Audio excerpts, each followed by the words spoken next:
কোনো বিডিআর বিদ্রোহ হয়নি, যেটি হয়েছিল সেটি পরিকল্পিত এবং ষড়যন্ত্রমূলক। বিডিআর বিদ্রোহের নামে এত বড় নৈরাজ্য তৈরি করে ক্ষমতায় কিভাবে টিকেছিলেন প্রাক্তন সরকার শেখ হাসিনা?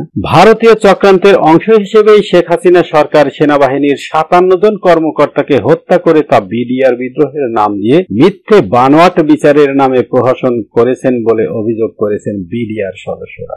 ভারতীয় চক্রান্তের অংশ হিসেবেই শেখ হাসিনা সরকার সেনাবাহিনীর ৫৭ জন কর্মকর্তাকে হত্যা করে তা বিডিআর বিদ্রোহের নাম দিয়ে মিথ্যে বানোয়াট বিচারের নামে প্রহসন করছেন বলে অভিযোগ সাবেক বিডিআর সদস্যদের। বুধবার বেলা ১১টায় চাঁপাইনবাবগঞ্জ জেলা প্রশাসকের কার্যালয়ের সামনে এক মানববন্ধনে এ অভিযোগ করেন সাবেক বিডিআর সদস্য ও তাদের পরিবারের সদস্যরা। বিডিআর কল্যাণ পরিষদ চাঁপাইনবাবগঞ্জ জেলা শাখা ও ক্ষতিগ্রস্ত বিডিআর পরিবার বর্গের আয়োজনে এ মানববন্ধনের আয়োজন করা হয়। মানববন্ধন শেষে ঘটনার সুষ্ঠু তদন্ত ও মুক্তির দাবিতে প্রধান উপদেষ্টা ও স্বরাষ্ট্র উপদেষ্টা বরাবর জেলা প্রশাসকের মাধ্যমে স্মারকলিপি দেওয়া হয়। মানববন্ধনে বক্তারা বলেন, দেশকে ভারতের আজ্ঞাবহ করতেই হাসিনা সরকার পরিকল্পিতভাবে এ হত্যাকাণ্ড চালায়। এরপর তা বিডিআর বিদ্রোহ নাম দিয়ে শুরু করে প্রহসনের বিচার, যাতে নিরীহ নিরপরাধ ১৮,৫০০ বিডিআর সদস্যকে বেআইনিভাবে চাকরিচ্যুত করার পাশাপাশি বিভিন্ন মেয়াদে কারাদণ্ড দেয়া হয়। অথচ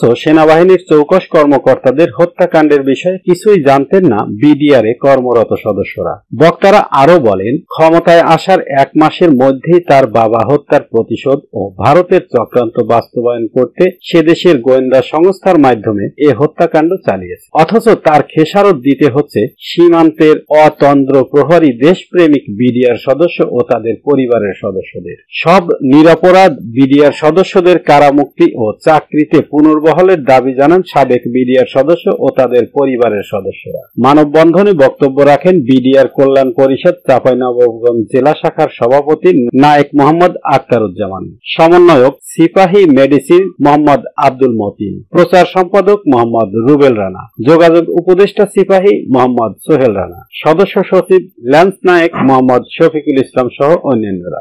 মানববন্ধনে সাবেক বিডিআর সদস্য ও তাদের পরিবারের সদস্যরা উপস্থিত ছিলেন।